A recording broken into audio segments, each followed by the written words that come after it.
जैसे कि आपको पता है सोल्जार ने 8D चेस खेल लिया है, कॉन्टे की टैक्टिक्स यूज करके कॉन्टे को वापस टोटनहम में ला लिया है। So do you think Conte मतलब इस बंच ऑफ प्लेयर्स के साथ वो अचीव कर पाएगा? और जोजे मोरिन्यो ने भी शायद सन और हैरी केन के साथ अपना बेस्ट निकाल लिया था, उनका बेस्ट निकाल लिया था, बट जो बाकी के प्लेयर्स थे वो अपना बेस्ट नहीं दे पाए थे कहीं ना कहीं। तो क्या कॉन्टे वो कर सकता है? सबसे पहले तो थैंक यू जतिन भाई for calling us on to our channel. आपने सोचा इस काबिल है कि इसमें हम अपना ओपिनियन दे पाए। भाई वैसे भाई। अगर कांटे की बात करें तो डेफिनेटली यार मेरे हिसाब से, क्योंकि एक बात है कि चाहे अगर तुम उसका यूसीएल रिकॉर्ड छोड़ दो, यूरोपियन रिकॉर्ड छोड़ दो, अगर तो he is a born winner. अगर आप देखिए तो जुवेंटस को 7 से फर्स्ट लेके चला गया with in a season, Chelsea को 10 से फर्स्ट लेके चला गया with in a season, inter जो भाई जहाँ जुवेंटस की 9 साल से डोमिनेंस चल रही थी वहां गया, उनको फोर्थ से टाइटल जिता दिया। तो ये बात तो पक्की ही वो आपको जिता सकता है ट्रॉफीज, दैट इज कंफर्म। अब बात आती है टॉटनहम की स्क्वाड की, तो एक दो वो साइनिंग्स डिमांड करेगा। तो समर में इसीलिए जब उससे कॉन्टे से बात की थी तो कॉन्टे ने ये कह दिया था भाई, मतलब कॉन्टे का ये था कि मुझे पैसे चाहिए, मुझे ये साइनिंग चाहिए तभी मैं आऊंगा। लेवी ने कह दिया नहीं भाई मैं इतना अफोर्ड नहीं कर पाऊंगा, कॉन्टे ने मना कर दिया। कॉन्टे का सीधा हिसाब है, इंटर में भी यही हुआ उसके साथ, कहा बेच दोगे तो मैं चला जाऊंगा, तो बंदा चला गया उसके बाद। तो तब उन्होंने मना कर दिया। लेकिन अब अगर कॉन्टे आ रहा है तो पक्का इन्होंने कहा होगा कि नहीं हम आपको ये साइनिंग देंगे अगर आपको ये साइनिंग चाहिए तो डेफिनेटली अब कौन कहाँ कहाँ साइनिंग करेंगे, मुझे लगता है सेंटर बैक पे, क्योंकि he will play with the back three. Romero, Dier और टेंगांगा या सैंचेस में से ये तीन स्टार्टिंग होंगे। लेकिन समर या फिर जनवरी में I think we could expect some additions in the centre back spot. तो पक्का आ रही है, बाकी बाद में आएगी, क्योंकि बाकी जो उनके पास अच्छे ऑप्शंस हैं इन माय ओपिनियन। अंशित भाई, कल से आपका मतलब हैरी हमारी केन तो। पर, हाँ अच्छा, हाँ, बोलो कौन बोलो कौन बोलिए कौन बोलिए। जतिन बोल। तो आपका हैरी केन पर क्या कहना है? मतलब उनको ट्रांसफर रिक्वेस्ट भी हैंड ओवर कर दी थी, मतलब हैरी केन ने। तो शायद से इसी वजह से क्या कुछ मतलब ठीक ठाक नहीं खेल रहे थे कि उन्हें मतलब पहले से ही किसी और टीम में जाना था, टाइटल जीतने थे, और उन्हें टोटनहम में जबरदस्ती रुकाया गया। हाँ, रुकाया तो उसको जबरदस्ती था ही। उसका आया था कि वो लेट भी आया था ट्रेनिंग पे, बाद में उसने ऑब्वियसली ही वो नॉट से कि मैं लेट आया because I wanted to move. उस पॉइंट ऑफ व्यू से उसने कहा कि नहीं, I will come. I I was occupied, मतलब मेरी इंजरी थी, मेरे कुछ भी कंसर्न से। मैं स्पर्स फैंस को बहुत लॉयल हूँ, बट मतलब उसका ऑन फील्ड परफॉर्मेंस देखो, Spurs fans are also not happy because जब वो अभी से नहीं जाना चाह रहा है, वो 1-2 साल से जाना चाह रहा है। अभी कह सकते हो इस समर सबसे ज्यादा परस्यू सिटी नहीं किया, उससे पहले किसी ने परस्यू नहीं किया था उसको। तो इस ये बात है कि केन की कि he is looking disinterested, he is not looking like he wants to play for the team. और उसकी मतलब वो भी देखो इन टर्म्स ऑफ एफर्ट भी क्वेश्चन कर सकते हो। मतलब सॉन एक ऐसा है अकेले ऑन हिज ओन, कुछ अब हर मैच में सॉन अकेले नहीं कर सकता, he need somebody to support. पिछले सीजन केन और सॉन की जो पार्टनरशिप थी, this season it's only Son right now. और अब टॉटनहम को देखो तो यार देव वेस्टेड 4 मंथ्स एक तरीके से, क्योंकि अगर उन्हें लाना ही था, कॉन्टे पहले लाना चाह रहे थे, नूनो को ले आए।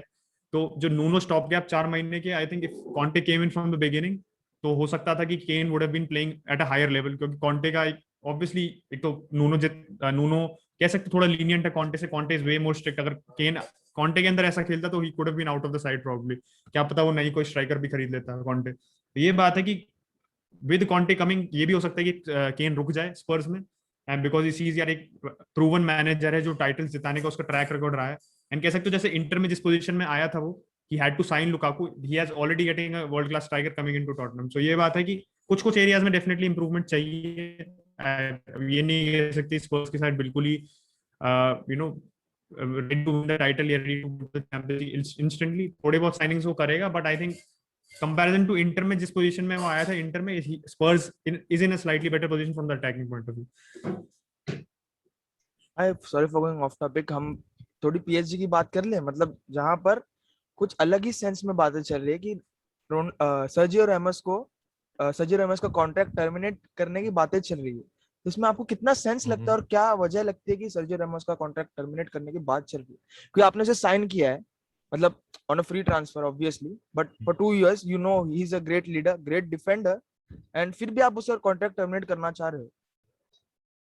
यार मुझे तो लगता है अभी तो to be really honest media reports हैं, क्योंकि अभी कुछ बहुत खास हो नहीं रहा है वहां पे। तो अब पीएसजी से नई रेवलेशन लाई जाए, कुछ मीडिया में और रायता फैलाया जाए कि अब शायद कॉन्ट्रैक्ट रेमोस को टर्मिनेट कर देंगे, क्योंकि पीएसजी ने खुद ही बोला था कि जब उसको साइन कर रहे थे उनको पता था he is coming of injured, इसको समय लगेगा वापस आने में, पीएसजी न्यू दैट।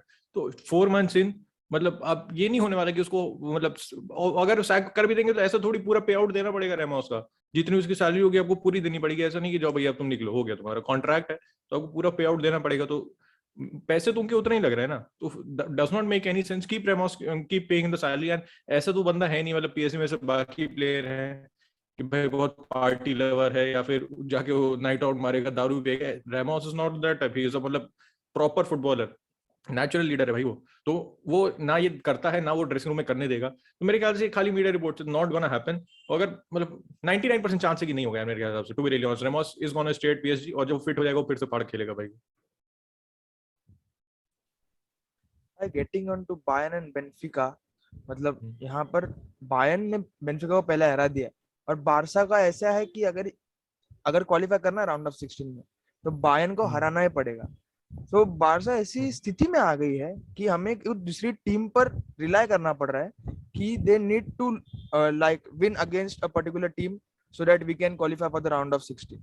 तो डू यू थिंक अगर बेंफिका ने या तो बायर्न ने जानबूझकर गंदा खेल लिया या तो बेंफिका ने बायर्न को आउट क्लास कर लिया, फिर बारसा का कुछ चांस बनता है क्या नहीं फिर यहाँ पर? क्योंकि अगला मैच तो हमारा शायद बेंफिका के साथ है, उसके बाद बायर्न बायर्न है, तो मतलब बायर्न को तो हराना ही होगा। सो डू यू थिंक क्या बारसा बायर्न को हरा सकती है मतलब फिलहाल? नहीं मेरे ख्याल से ऐसा, पहली बात तो ऐसा बायर्न करेगी नहीं, प्रोफेशनल फुटबॉल है मेरे हिसाब से। और क्यों ही कोई आगे हारना चाहेगा? मतलब आप किसी मैच में जाओ, भले आप लीग टाइटल जीत गए हो, लेकिन आप खुद सोचो पार्क में अगर आप मैच खेलते हो जिसका कोई आउटकम नहीं, कोई ट्रॉफीज नहीं है, वहां पे आप मैच जीतना चाहते हो, तो वो तो मतलब is the UEFA champions League. तो ऐसा होना बहुत हाईली अनलाइकली। और पहले मैच में देख लिया था 4-0 धो दिया था। ऑल्दो बेंफिका फर्स्ट हाफ में बहुत अच्छा खेली थी, बहुत चांसेस बनाए थे उन्होंने, लेकिन टुवर्ड्स द एंड बायर्न की क्वालिटी दिखी और उनका फ्लरी में एक तरीके से 4 गोल मार दिए थे। तो इस मैच में मेरे ख्याल से yes we could see something on the same lines. और अगर बारसा की बात करें स्पेसिफिक, क्योंकि बारसा की बात की इसलिए पिक्ड अप क्वेश्चन, अचिन तुम्हारी यूनाइटेड फैन है, तो बारसा में यार ये बात तो बहुत सही है आपने बोली कि हमें दूसरे पे रिलाई करना पड़ रहा है to qualify for the next stages. लेकिन अब रियलिटी चेक है बार्सिलोना फैंस के लिए, आपको पता है हमारी औकात भी इतनी है, we are 9th in the table और टॉप 4 के आने के लाले पड़े हैं। तो डेफिनेटली भाई राउंड ऑफ 16 में जाने के लिए, अब जिस हिसाब से हमने स्टार्ट किया 3-0 2 मैच हार के पहले, तो डेफिनेटली दूसरी टीम पे रिलाई करना पड़ेगा। लेकिन ये है कि अभी ऐसा नहीं है कि दूसरी टीम पे बहुत ज्यादा वो है, क्योंकि हम कीव को हरा देते हैं, बेंफिका को हरा देते हैं। तुम्हारा अगर if Bayern beats Benfica, which is almost 90% chance है कि बायर्न हरा देगी बेंफिका को, that too at Allianz Arena, तो अगर हम कीव और बेंफिका को हरा देते तो तुम्हारा क्वालिफिकेशन डन एंड डस्टेड हो जाएगा, क्योंकि बेंफिका के तब भी 4 पॉइंट रह जाएंगे और हम 9 पे आ जाएंगे। तो हम बायर्न से हार भी जाते हैं उसके बाद तो will not make much of a difference. तो अभी अभी हमारे हाथ में है, थोड़े से फेवरेबल रिजल्ट चाहिए, बात तो बिल्कुल सही है जितन भाई ने। निश्चित भाई, आपका क्या कहना है इस पर, ये टॉपिक पर अलग perspective?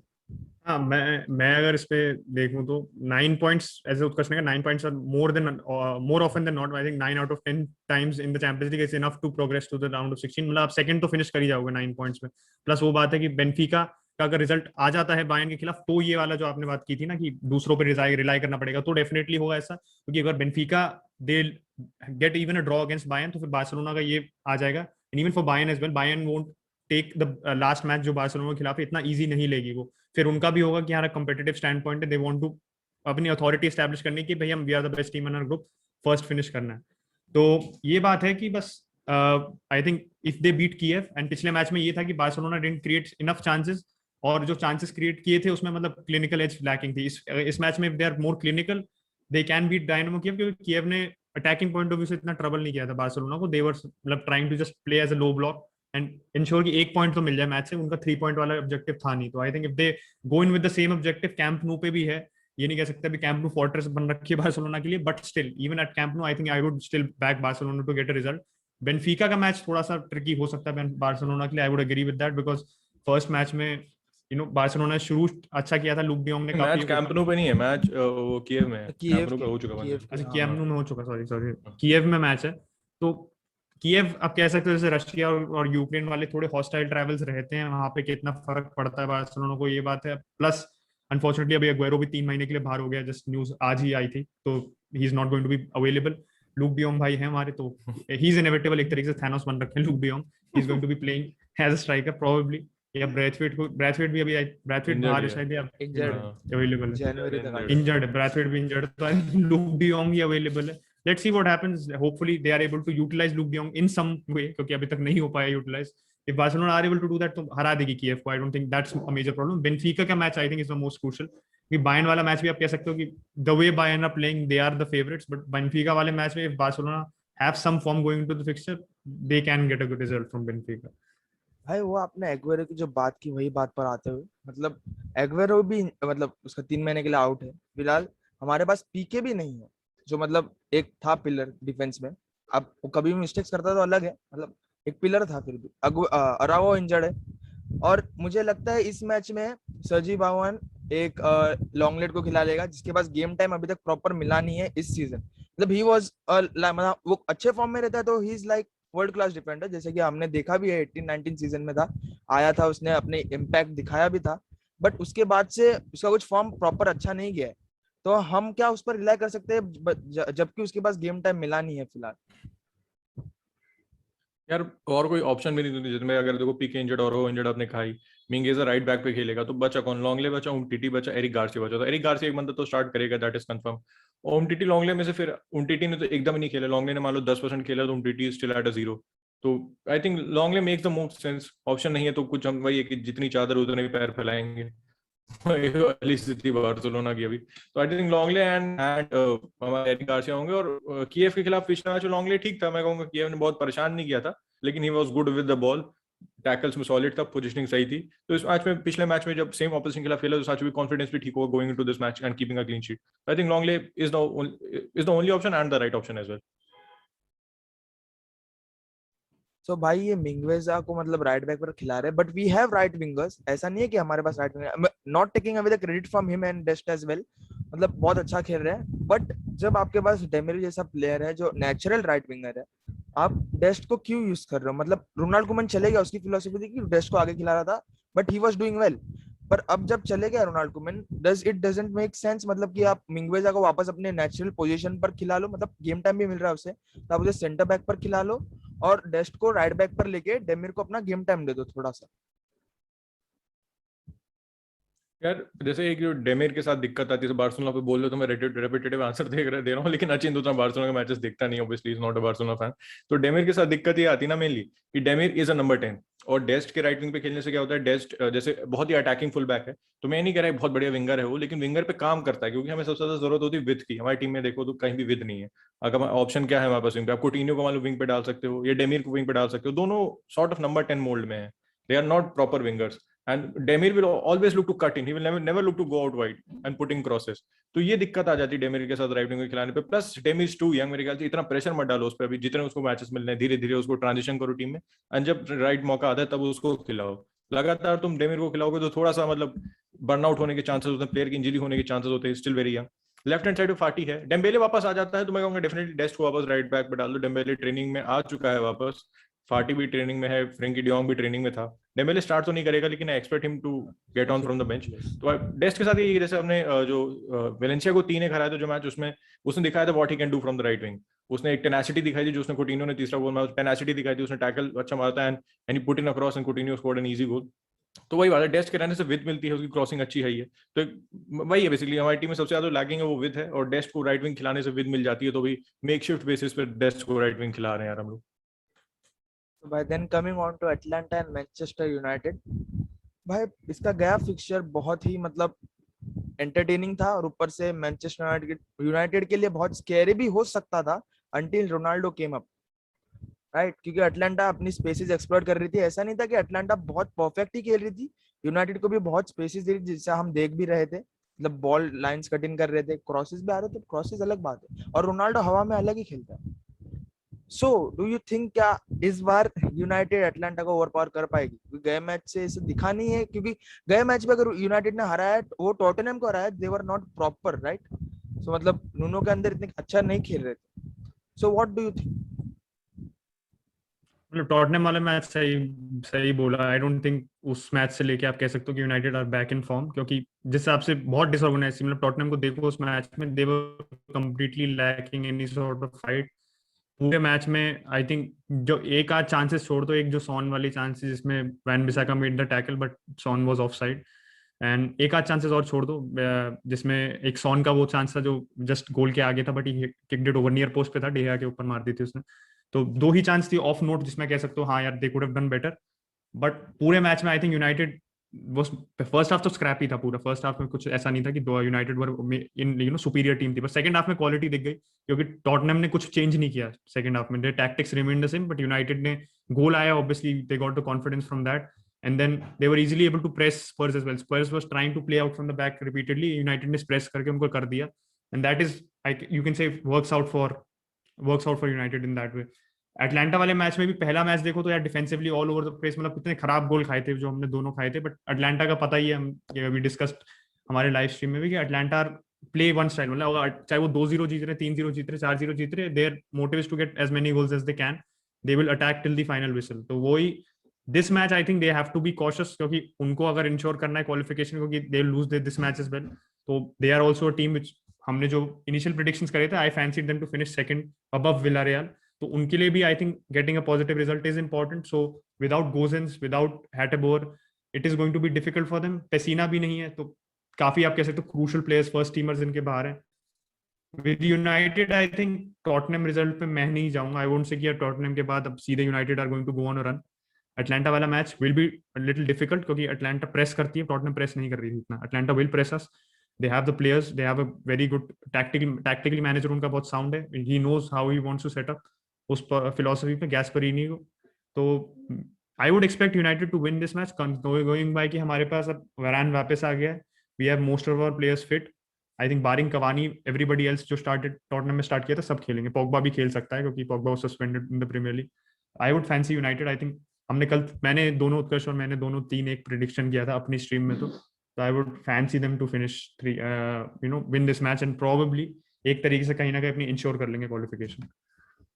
So do you think मतलब मैनचेस्टर यूनाइटेड को ये फॉर्मेशन है 3-5-2 ये फ्रीक्वेंटली खेलनी चाहिए, क्योंकि ये हमें दिखा इसका इफेक्ट, पहले भी सोल्सजायर ने एक बार यूज किया था, वहां पर भी इफेक्ट दिखा था, rather than 4-2-3-1 that Solskjaer use, where Ronaldo is the main centre forward and the two wide forwards with Sancho और Rashford.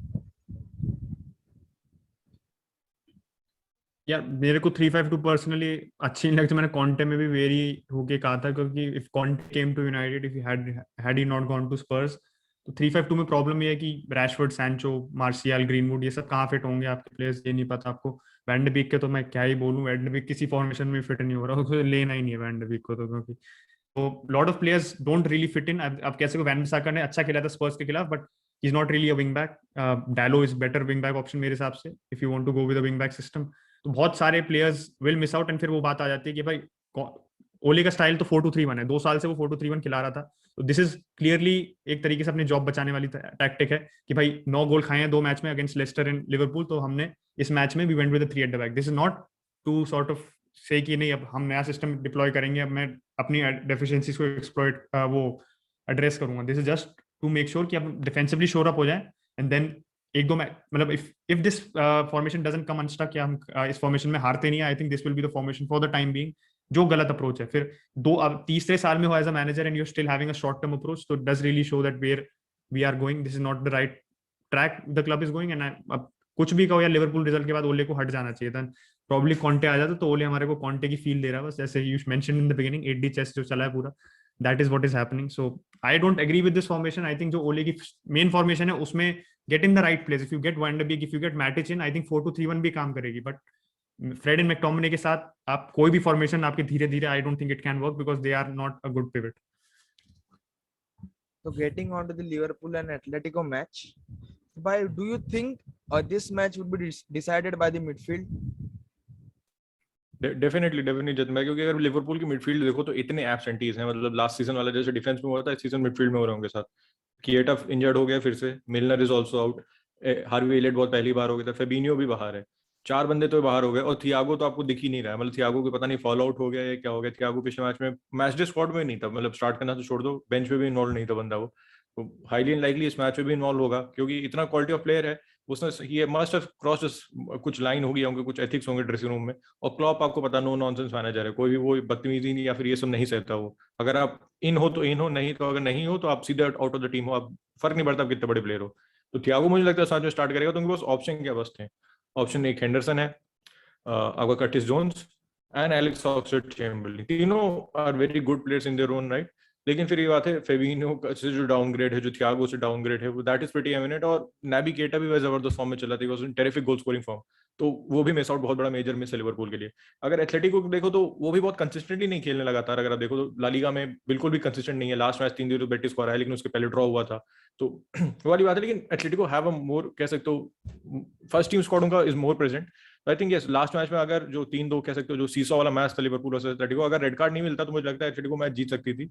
to be really honest. इस मैच में I am going for a draw considering it is at Anfield, और Anfield obviously is a fortress for Liverpool under Klopp, तो I am going for a draw. लेकिन अगर Atletico कह सकते हो दोबारा अगर शॉक कर दे लिवरपूल को जैसे 2 साल पहले किया था, तो बिल्कुल भी सरप्राइज मत होना considering Liverpool injuries and the system Simeone is gonna deploy against Liverpool. तो भाई मैं उसी के बारे में बात करने वाला था, मतलब जैसे कि आपने कहा कि एटलेटिको मैड्रिड का फॉर्म अच्छा नहीं चल रहा है फिलहाल, मतलब ला लीगा में तो मतलब अप्स एंड डाउन्स बहुत से रहे, और सिमियोने को आपको लगता है कि उसकी अपनी स्टार्टिंग 11 नहीं मिली है फिलहाल, मतलब इतने रोटेशन हो रहे हैं? यार सही बताओ तो आपकी बात सही है जितिन भाई, क्योंकि एक तो बस इतने सारे ऑप्शंस है ना उसके पास, और प्लस आपको थोड़ा सा स्क्वाड मेंटेन भी करना होता है, स्क्वाड हार्मनी भी रखनी होती है.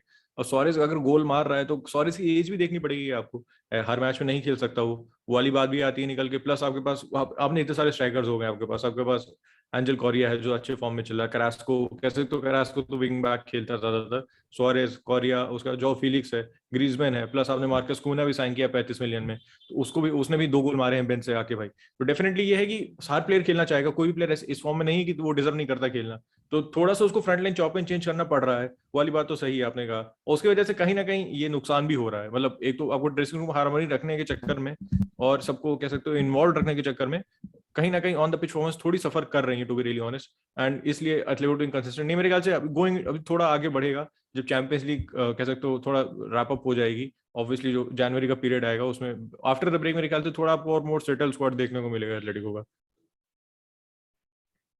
तो भाई लास्ट क्वेश्चन, बट ये होगा डॉर्टमंड और आयक्स के बारे में.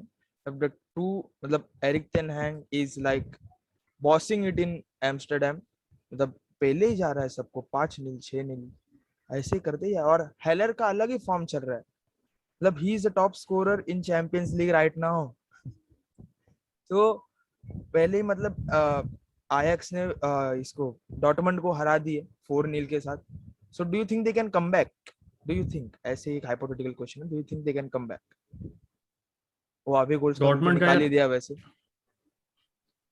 हालैंड नहीं है तो यूसुफ मुकुको है, बट यार उस पे रिलाई करना for going past Ajax team which is so bang in form is going to be difficult. और दिक्कत है कि यार अभी जैसे Daniel melon I wouldn't say कि बहुत अच्छा खेला, he is performing well for Dortmund, he is pitching in with the goals, Royce भी सही खेल रहा है, Thorgan hazard is also playing well, but without Holland आपको क्लियरली दिखता है यार कि वो जो लीथल फिनिशर है ना उनके पास, वो नहीं होता तो Dortmund do look a little lost. Plus ये है कि आईएक्स ने जो टैक्टिकली सेटअप करा था डॉर्टमंड के खिलाफ, इट वाज बैंग ऑन, मतलब they were able to neutralize him. ऐसा नहीं कि चांसेस नहीं बनाए थे डॉर्टमंड ने, बट न्यूट्रलाइज करके, एंड ऑब्वियसली दे एक्सप्लॉइटेड जो उनके विंगर्स हैं. एंटनी का इतना अच्छा मैच था, इवन हैलर तो पता ही यार कितना अच्छा खेला, he has 6 goals right now in the Champions League, so he is on par with the top scorer in the Champions League. सोचो वेस्ट हैम में जो बंदा मुश्किल से अपने लिए साइड में स्पेस बना पा रहा था, एंटोनियो ने उसे डिस्प्लेस कर दिया था, now is the best scorer in the Champions League. So I think Ajax, I would fancy Ajax to win this match, considering कि पिछला मैच जितना क्लोज एक्सपेक्ट किया था उतना था ही नहीं, प्लस हालैंड का एब्सेंस तो यार is going to bite Dortmund. So Dortmund will finish second मेरे हिसाब से, दे वोंट, ऐसा नहीं कि क्वालिफाई ही नहीं करेगी Dortmund, but first place I think Ajax is going to be first in this group. So this was our video.